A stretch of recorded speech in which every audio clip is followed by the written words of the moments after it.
Alhamdulillah wassalatu wassalamu ala Rasulillah wa ala alihi wa man walah. Rabbi shrah li sadri wa yassir li amri wa hlul 'uqdatam min lisani yafqahu qawli. Kita di muka surat 101 faslun, fasal berkenaan dengan inai. Berkenaan dengan inai. Kata Syekh Ibn Qayyim rahimahullahu ta'ala, Al-hina'u baridun fil ula, yabisun fil thaniyati. Inai pada awalnya dingin, dia kata sejuk kan? Jadi maknanya kalau kita biasa guna inai, inai, pokok inai tu kita ambil daun dia, kita tumbuk-tumbuk, kita letak air kan? Kita giling-giling ke letak air, kemudian kita letaklah di tangan ke mana ke, kita akan rasa sejuk kan? Kita akan rasa sejuk, yakni baridun, sejuk. Letakkan kepala sejuk ya kan? Yabisun fisaniyati, dan dia bersifat kering ya, yang mengeringkan. Pada waktu kedua dia akan keringkan. Kalau ada orang yang apalah ada macam bisul ke apa, letak ini dia akan sedut, serap, dia akan keringkan gitu. Air bisa ke apa ke. Baik, kemudian dia kata lagi wa quwwatu syajaril hinna'i, dan kekuatan pokok inai. Hinna, pokok inai, inai.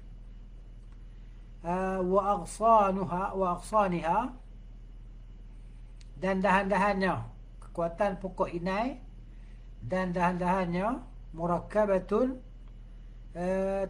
murakkabah maksudnya ia tersusun ataupun maknanya daripada campuran. Murakkabah ia berlaku daripada campuran min quwwatin muhallilatin iktasabatha min jauhar fiha ma'iyun. Mana kekuatan yang menyerap daripada unsur air. Kekuatan dia ada menyerap unsur air. Jadi jauhar fiha ma'iyun. Jauhar ni unsur lah yang padanya ada unsur air. Harun bi'tidal, dan ia bersifat panas, tapi panas yang stabil lah. Macam badan kita. Badan kita ni panas kan? Panas, kita rasa panas, bukan panas yang dahsyat, tapi panas kan? Maksudnya peredaran darah tu baik, bagus. Itu sifat dia. Har bi'tidal, panas yang stabil lah. Gitu.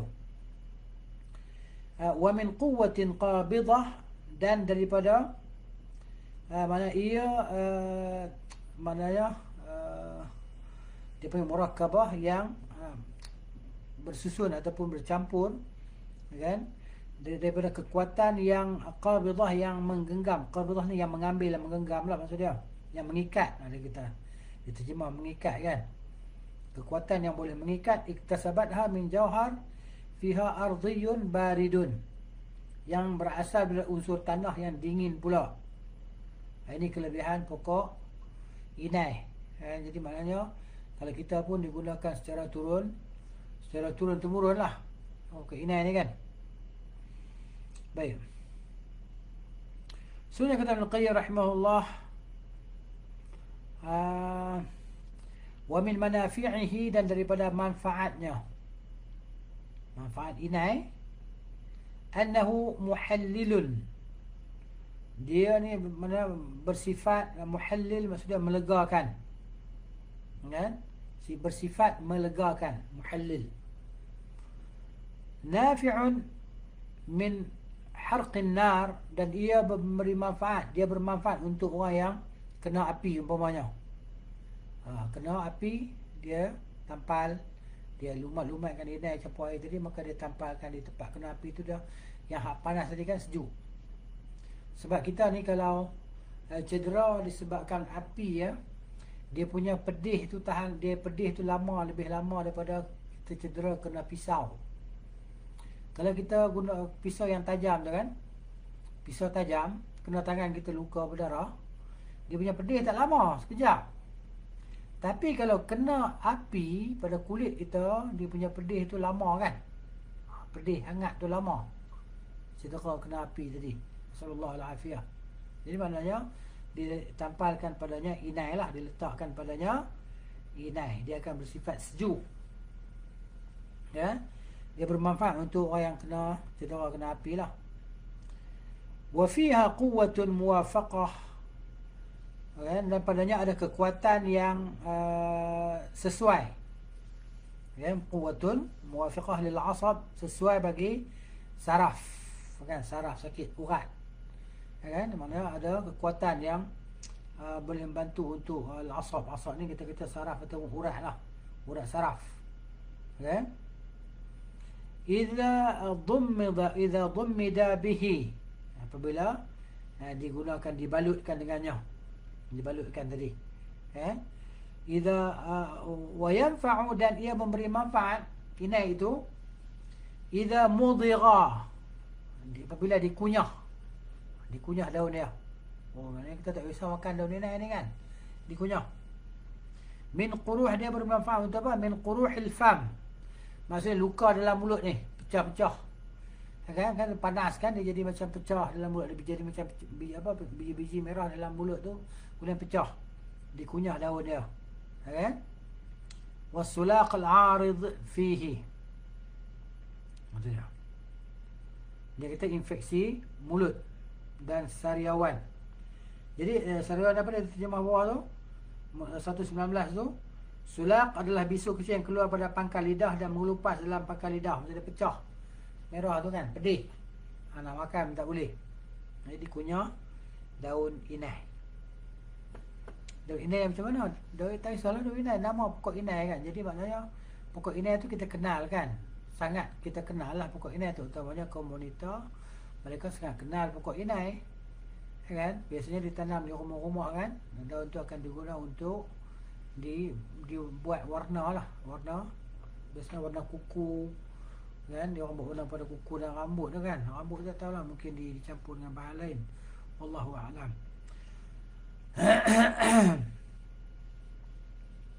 Baik, kemudian wa yubri'ul qula' al-hadith fi afwahi sibyan, dan dia boleh mengubati pecah-pecah pada mulut bayi, ya, inai ni. Wadhimadu bihi yanfa'u min al-aram al-harah al-mulhibah, maknanya kita membalut, menggunakan sebagai balutan kan, padanya memberi manfaat pada bengkak-bengkak yang panas tu, kita bengkak-bengkak panas kan, dia memberi manfaat. Contohnya kalau kita kena bisul kan, bisul ni kan kita pegang, kita rasa panas di tempat tu kan, letak padanya inai. Baik, kemudian dia kata wa yaf'alu fil jirahat fi'la damil akhawain, ia juga boleh berfungsi mengeluarkan darah kotor pada luka infeksi kan, maksudnya yang kena jangkitan, dia boleh mengeluarkan darah kotor. Wa idza khulita nawrahu ma'a syam'i al-musaffa, kalau serbuknya inai tadi kan kita dah hancurkan dia, serbuk dia dicampur dengan lilin sarang lebah kan, sarang lebah ni dah macam ada lilin kan, itu dia panggil syama' al-musaffa. Syama' ni maknanya lilin yang ada pada sarang lebah tu, dicampur dengan serbuk inai tadi. Waduhnil ward, dan minyak mawar, bunga minyak mawar tu kan. Yanfa'u min auja'i al-janb, maksudnya memberi manfaat untuk sakit-sakit di bahagian lambung kita, ya, sakit di bahagian lambung, digosok tadi kan, gitu. Baik, wa min khawasihi, dan di antara khasiat-khasiat yang lain lah, annahu idza bada'a al-judriyu yakhruju bis-sabi, iaitu maknanya pada kanak-kanak yang mula terserang cacar air, dia kata, ya, al-judri cacar air. Fa khudibat asafila rijlaihi bihinna'i, lalu diinaikan, ditampalkan di bawah kedua tapak kakinya dengan inai, kanak-kanak tadi, kena penyakit cacar air tu dia kata. Fa innahu yu'manu ala ainaihi, maka sungguhnya itu memberi manfaat ke atas dua matanya. Ayakhruja fiha syai'un minhu, bahawa takut dikeluar apa nama sesuatu pada matanya. Kan? Wa hadha sahihun mujarrabun la syakka fihi. Ini sahih, sudah terbukti, telah terbukti, yakni mujarrab. Mujarrab ni yang telah dicubalah, yang pernah dicuba, kan? Dipastikan bahawa ia berkesan, tidak ada keraguan lagi padanya. Wa idza ju'ila nawruhu baina tayyi thiyab as-suf tayyabaha, apabila dia punya serbuk dia tadi, kan, diletakkan di antara lipatan-lipatan kain koton tu kan, kain yang dibuat daripada bulu haiwan tu, diletakkan di antara lipatan dia, tayyabaha, dia akan menjaga kain tadi supaya sentiasa jadi elok, kan? Wa man'asusa anha, dan dia menghalang daripada ulat daripada memakan kain, yang kain bulu tadi lah. Wa idza nuqi'a waraquhu fi ma'in yaghmuruhu, apabila direndam, ni kan, apabila direndam daunnya dalam air, summa usira wa syuriba, kemudian diperahkan daun ni tadi dan diminum, min safwihi, masuk air yang dah kita perah, yang kita tapis tu kan, tapis dah, diminum selama 40 hari, 40 yauman, kulla yaumin 20 dirhaman. Dia kata setiap hari diminum 20 sudu lah, 20 sudu. Ma'a 10 dirham sukar, diletak bersamanya 10 sudu gula. Dia kata ini dia campur dengan gula kan. Kalau kita tahu ini Ibn Qayyim rahimahullah ta'ala cakap, dia cakap bahawa kurun yang ke-8 Hijriah dulu kan, kurun yang ke-8 Hijriah, sekarang kurun yang ke-15. Ialah gula kita hari ni gula yang memudarat kan, gula yang beracun kan. Gula hari ni adalah racun putih kan, yang kita beli, kita makan tu dia beracun, letakkan chemical kan. Bila kita makan gula sekarang ni, itu dia mendatangkan mudarat.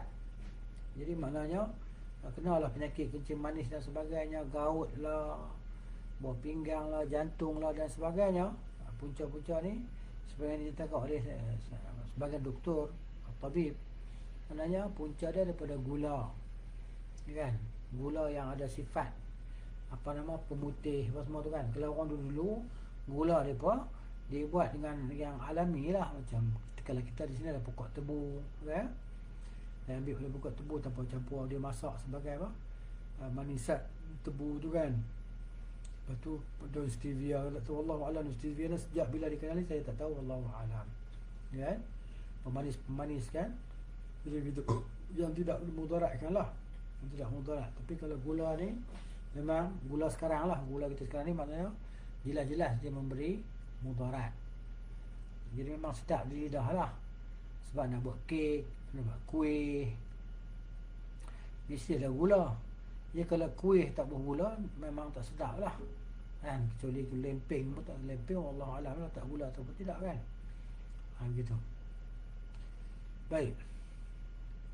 Wa yughadza alaihi bi lahmi ad-dha'n as-saghir, dan dimakan kan juga apa nama, dengan daging anak kambing yang kecil lah, anak biri-biri kecil tu kan, domba muda, biri muda, lamb tu kan.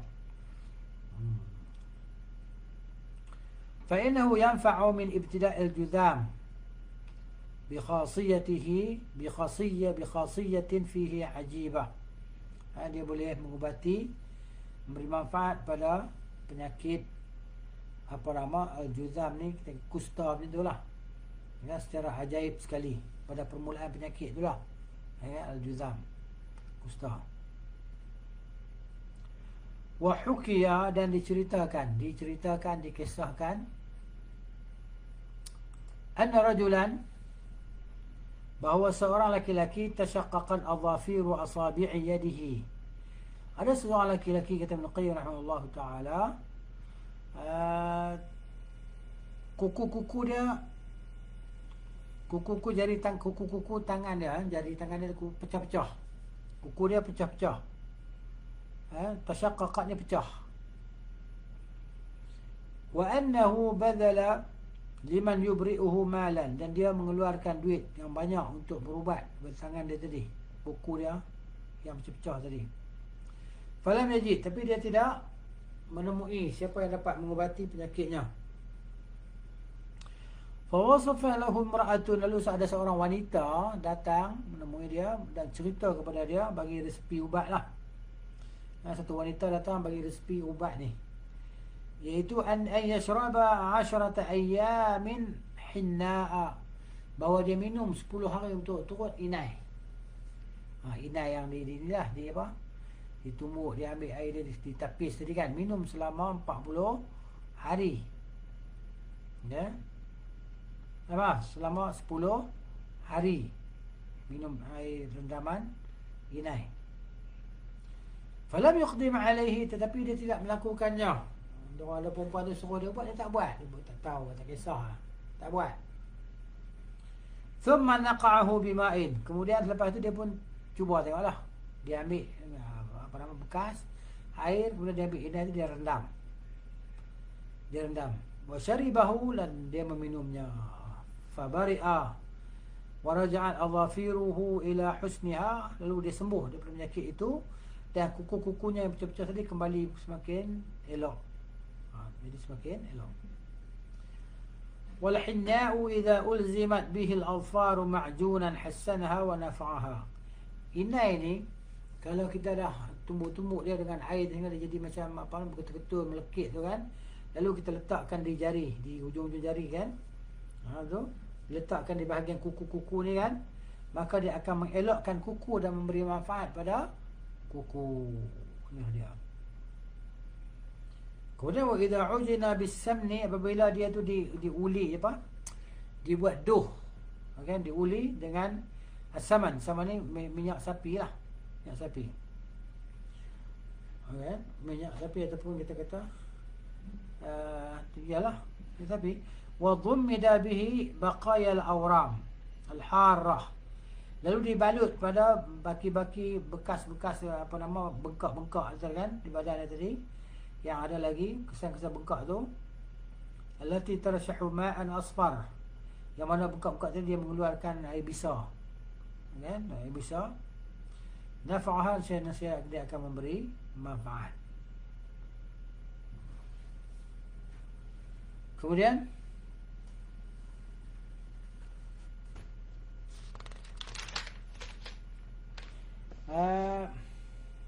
ونفع من الجرب المتقرح المزمن منفعة بليغة. Ya, dia kata di sini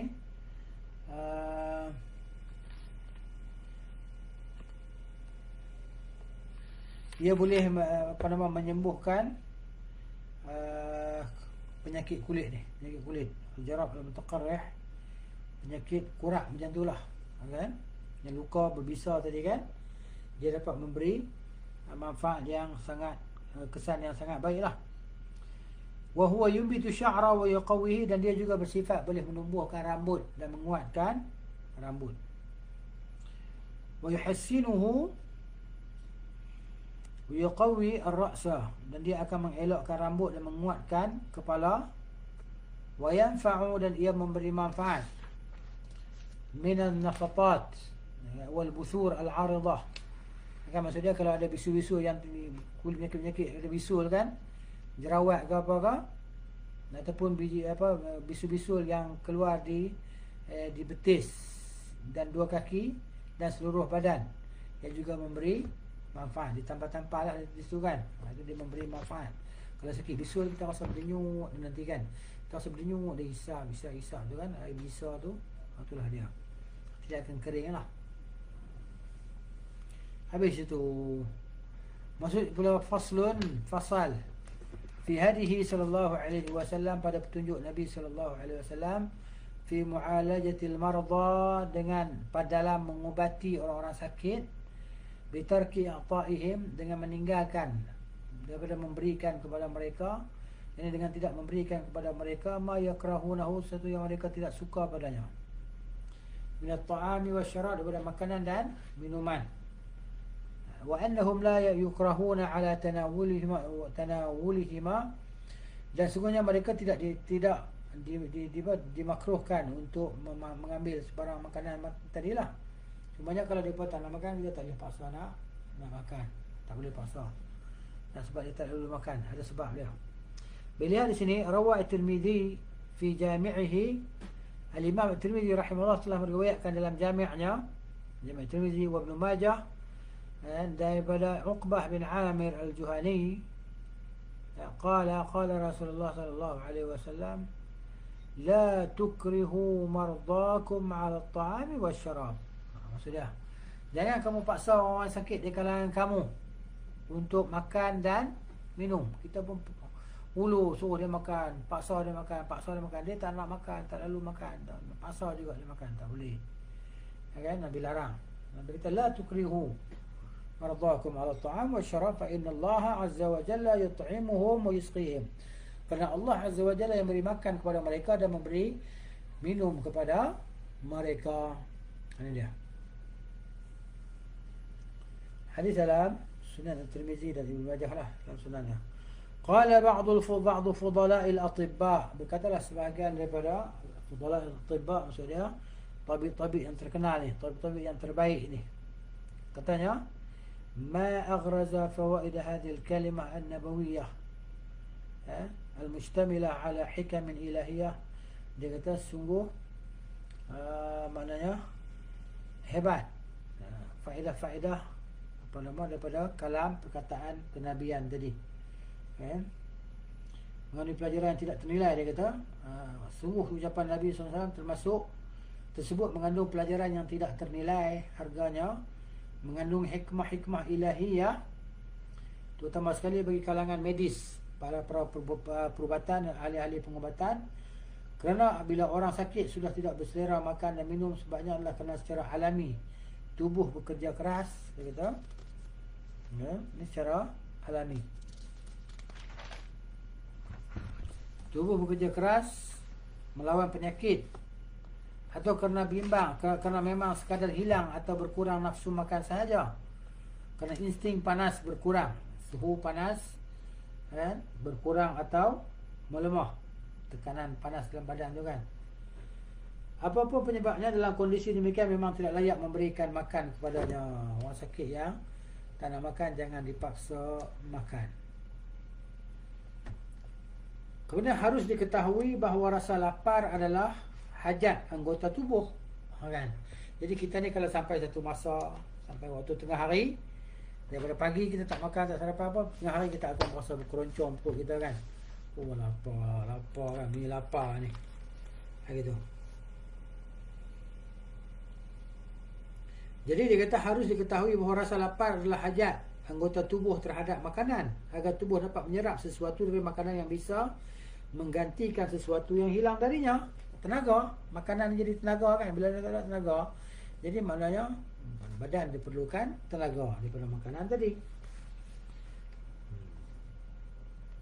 Dimulai dari anggota tubuh paling jauh, terus menuju organ tubuh paling dekat sehingga berakhir di lambung. Pada saat itulah orang merasa lapar dan menghajatkan kepada makanan. Kemudian kata di sini rahimahullah, kalau orang sedang sakit, organ-organ tubuh disibukkan oleh proses pembakaran, ya, ini kita tahu kan, dan pengeluaran zat berbahaya daripada dalam tubuh, sehingga tidak sempat menuntut suplai makanan dan minuman. Kalau si sakit dipaksa untuk makan atau minum, maka tubuh yang secara alami bekerja menjadi mandek, dia kata di sini.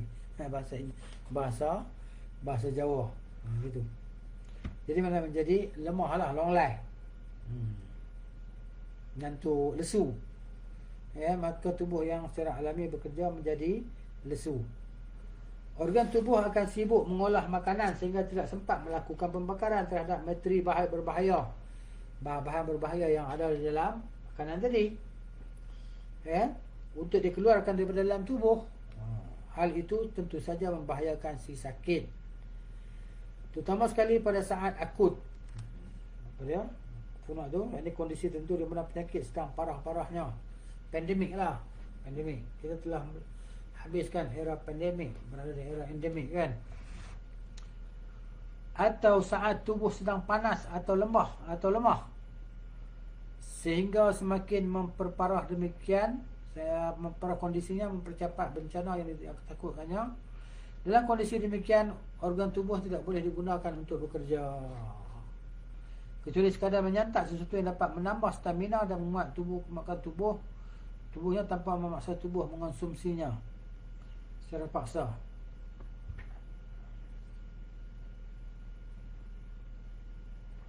Kemudian, yakni dicari makanan atau minuman yang berserat lembut dan mudah larut, seperti jus Lainufar 124. Dia Lainufar ni disebutkan dalam kitab Tazkirah, disebutkan bahawa yang masyhur dengan mendahulukan huruf nun, yakni Lainufur. Ada juga mengatakan perkataan berasal dari bahasa Parsi, arti sungguhnya suatu yang bersayap. Jadi maksud sini adalah jenis tumbuhan berakar, mirip dengan wortel, licin dan panjang, tumbuh di air yang dalam. Bila sudah berdaun dan berbunga, muncul ke permukaan air. Baik. Itulah dia maknanya pokok tu.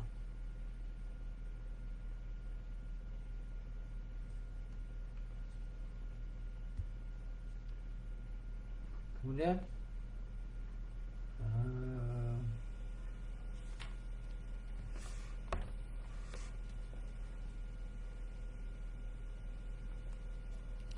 sehingga semakin memperparah kondisinya mempercepat bencana yang ditakutkan.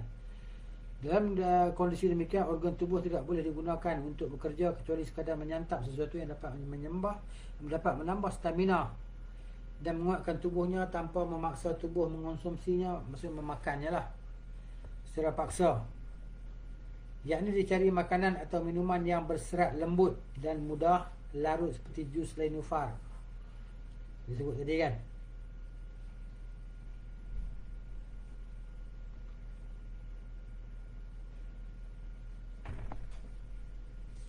Tumbuhan yang berakar ada kita sini, dan sejenisnya, sementara yang berupa makanan seperti gulai yang aromanya tajam,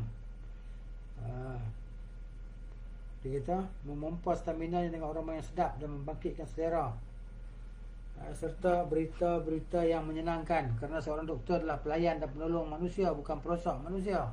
Dia kata begitu. Okay.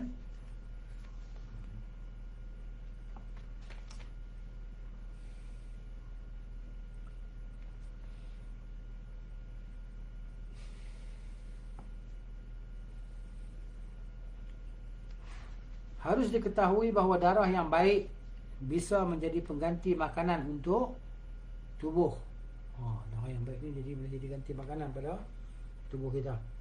Sementara dahak ni kahak lah, adalah darah mentah yang terkadang bisa menjadi setengah masak. Okay? Kalau orang sakit memiliki banyak dahak, ini kahak lah, lalu ia tidak bisa menelan makanan, maka tubuh secara alami akan bergantung kepadanya dan membakarnya sehingga berubah menjadi darah yang merupakan makanan bagi organ tubuh, sehingga tidak berhajat apa-apa lagi. Maknanya kalau kita tak makan, kita rasa macam lapar sangat tu, maknanya dia ambil lah daripada lemak-lemak yang ada dalam badan kita ni. Jadi begitu, kalau kita tak makan karbohidrat, dikatakan macam tu, dia akan ambil lemak, dia akan guna lemak tadi. Walaupun lemak kita tu maknanya kan, dia bakar lah, dijadikan sebagai makanan dia, tenaga, jadikan sebagai tenaga. Kemudian dia kata di sini,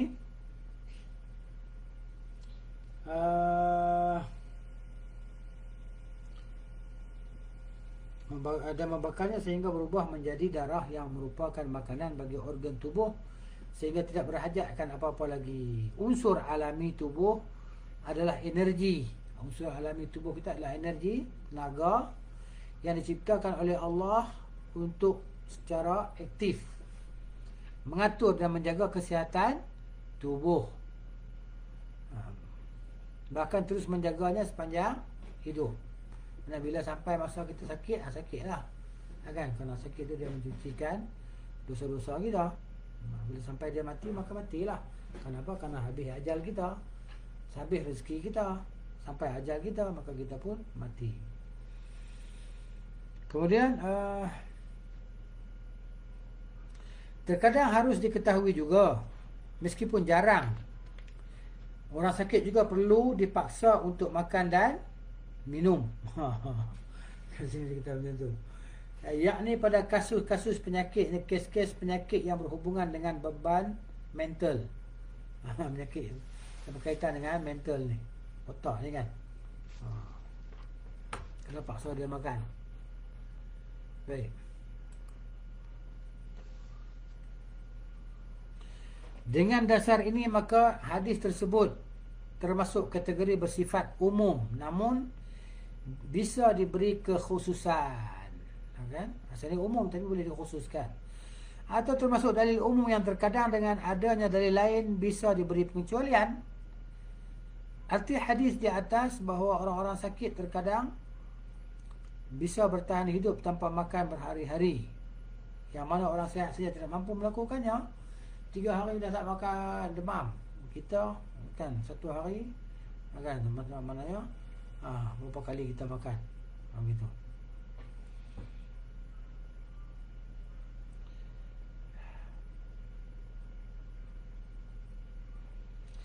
Sabda Nabi sallallahu alaihi wasallam sini,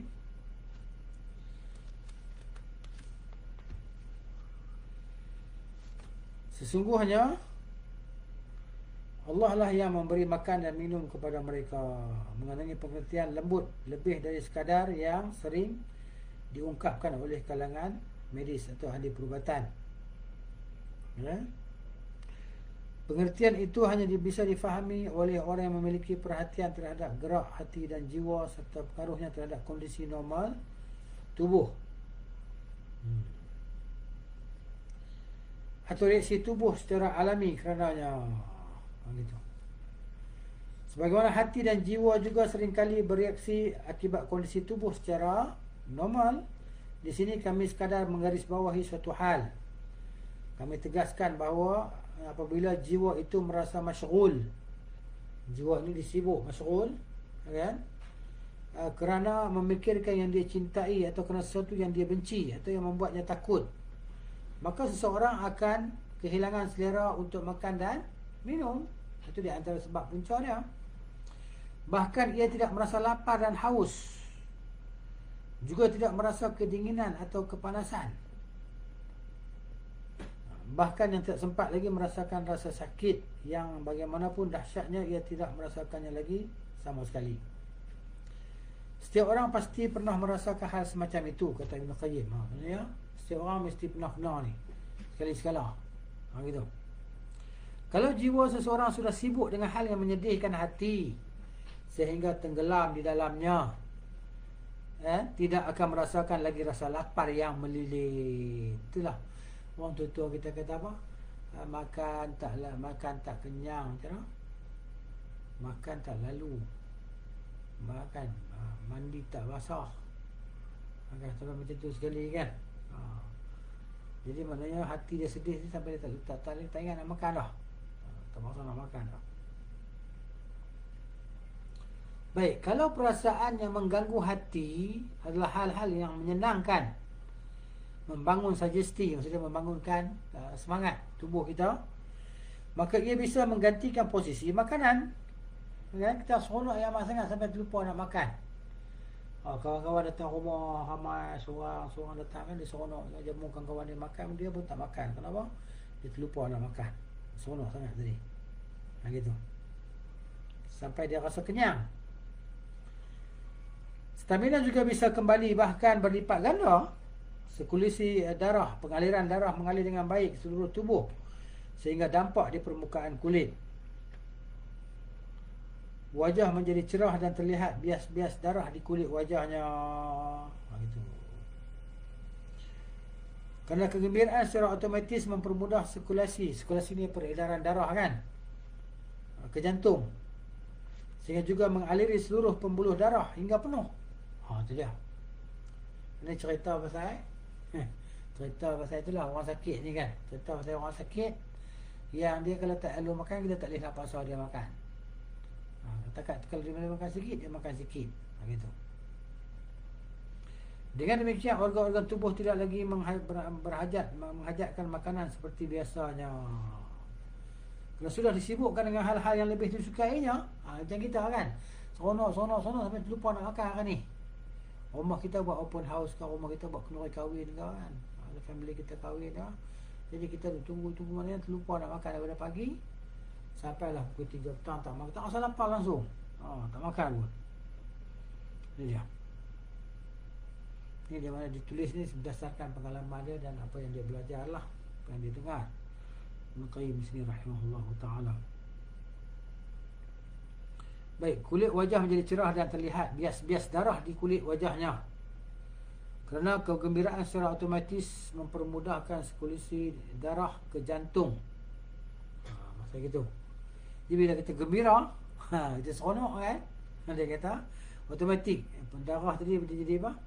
Segera dia mengalir cantik sehingga mengaliri seluruh pembuluh darah hingga penuh. Ini contoh dia.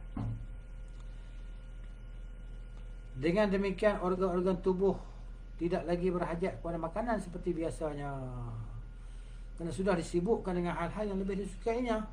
Lebih cucuk ni sesuai lah, lebih sesuai dengan hajatnya, hajat normalnya lah, begitu. Kemudian apabila tubuh secara normal telah memperoleh hal yang disukainya, ia pasti akan lebih mendahulukannya dibandingkan yang lainnya. Itu dia cerita dia. Tangan kanan minum kan, tangan kanan, bukan tangan kiri. Nampak je tangan kiri, tangan kanan. Bismillah. Kena bagi tahu kita minum tangan kanan sebab dalam tu dia keluar tangan kiri. Itu orang kata apa ni, minum tangan kiri. Baik.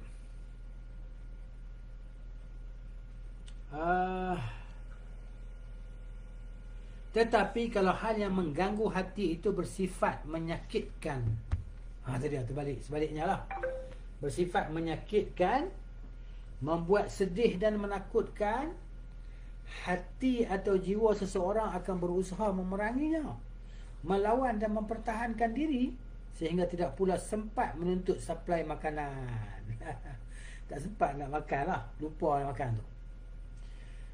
Baik, pada proses pengusiran dan penolakan tersebut, tubuh tidak sempat menuntut makanan dan minuman. Kalau berhasil mengalahkan segala kegundahan dan kesulitan hati, staminanya akan kembali. Itu contohnya. Bahkan bisa menggantikan stamina yang biasa didapat daripada energi makanan dan minuman. Tetapi kalau tidak mampu mengalahkan musuh hati, staminanya justru menurun sebatas kekuatan musuh dalam hati tersebut. Kalau peperangan menghadapi musuh hati tersebut mengalami kekalahan dan kemenangan silih berganti, maka tubuh terkadang menjadi kuat staminanya dan terkadang melemah. Terkadang melemah. Apabila kita berasa kita menang, jadi malam kita hakikat dia kita melemah. Kesimpulannya, peperangan itu mirip dengan peperangan di luar antara dua golongan yang orang yang bermusuhan. Macam itulah dicari kan. Ada kemenangan dan ada kekalahan, ada yang mati, ada yang cedera, dan ada pula yang tertawan. Baik, seterusnya, orang sakit mendapat pertolongan daripada Allah, Allah akan memberikan makanan tambahan kepadanya. Dia makan sebila, kata-kata. Itulah dia makanan yang Allah berikan kepada dia. Dia akan rasa kenyang. Lebih dari sekadar yang dapat diketahui oleh kalangan medis, ahli perubatan. Di antaranya adalah suplai makanan daripada darah menurut kadar kelemahan tubuh dan kekurangan suplai makanan yang diderita. Juga tingkat kesungguhannya beribadah kepada Allah Subhanahu wa taala. Ia akan berhasil memperoleh hajatnya Kerana kedekatan dirinya kepada Allah. Ini penting sekali lah, kan? Kerana apabila hati seorang hamba yang sedang gundah, sedang sedih, kan? Saat itulah rahmat Allah dekat dengannya. Rahmat Tuhan dekat dengan dia. Kalau dia seorang wali Allah, dia juga bisa mendapatkan makanan rohani yang akan memperkuatkan stamina dan energi tubuhnya. Lebih dari stamina yang dihasilkan melalui energi makanan. Semakin kuat imannya, kecintaannya terhadap Rabbnya, kejenakan hati dan kegembiraannya serta keyakinannya terhadap Rabbnya, kerinduan dan rasa redanya kepada Rabbnya juga semakin bertambah. Maka semakin besar energi yang bisa diserapnya sehingga sulit untuk diungkapkan. Ayah tu tahulah. Tidak bisa digambarkan oleh kalangan bedis, bahkan tidak bisa dicapai oleh ilmu pengetahuan mereka. Ini disebutkan. Baik. Bila jiwa seseorang terlalu kasar, hatinya terlalu gersang. Inilah dia orang yang pemarah, perongos ni, panas baran ni kan. Jadi hatinya terlalu gersang untuk dapat memahami dan mempercayai kenyataan ini. Silakan ia melihat kondisi banyak orang yang gemar menikmati lukisan. Hati mereka sudah dipenuhi oleh rasa kecanduan terhadap lukisan-lukisan tersebut, atau mungkin juga terhadap kedudukan, harta atau ilmu pengetahuan misalnya. Banyak orang yang melihat adanya hal-hal ajaib pada diri mereka dan orang-orang seperti mereka kerana kegemarannya itu. Ni, ya? Jelas. Hal yang pelik-pelik, yang ajaib-ajaib kan pada sebagian orang. Telah dijelaskan dalam As-Sahih, Nabi SAW pernah melakukan puasa wisal. Ini puasa sambung selama beberapa hari, ya. Puasa sambung, maksudnya hari ni puasa lagi malam, esok puasa isteri lah. Gitu. Namun kemudian beliau melarang para sahabat melakukan puasa wisal. Beliau bersabda, kondisiku tidaklah sama dengan kondisi kalian.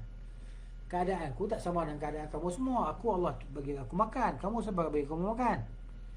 Ya, Allah tetap terus menerus memberiku makan dan minum. Dengan demikian dapat diketahui bahawa makanan dan minuman bukanlah santapan sebagaimana difahamkan oleh manusia biasa, kan? Bukanlah santapan, ya. Kerana kalau tidak demikian, tentu beliau tidak akan melakukan puasa wisal. Nabi SAW buat puasa sambung.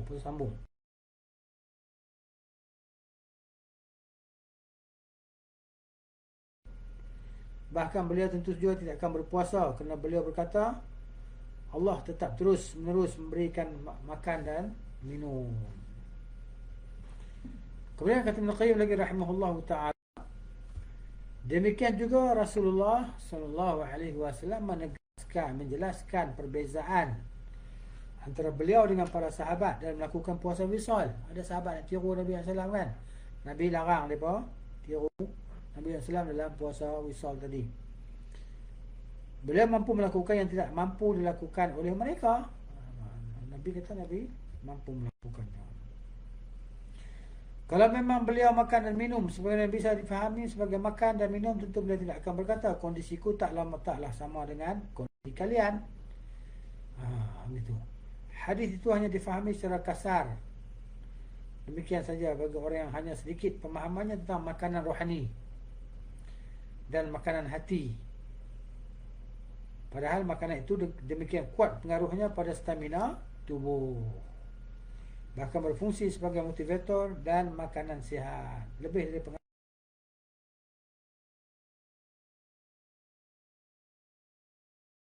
makan dan minum untuk orang sakit. Kalau orang tu dia sakit demam, tak perlu makan, tak perlu minum, maka jangan kita memaksanya. Sebab Allah yang memberi makan dan minum kepada kita. Jadi begitu. Jadi maknanya kita mau tiru di sini. InsyaAllah kita sambung lagi pada tajuk yang akan datang. Itu petunjuk Nabi SAW dalam mengubati penyakit uzrah dan mengubati dan pengobatan dengan as-su'ud. Itu dia. Ya. Jadi wallahu ta'ala a'lamu bis-shawab. Ila al-liqa'i ma'as salamah. InsyaAllah sambung lagi di masa depan insya-Allah. Assalamualaikum warahmatullahi wabarakatuh.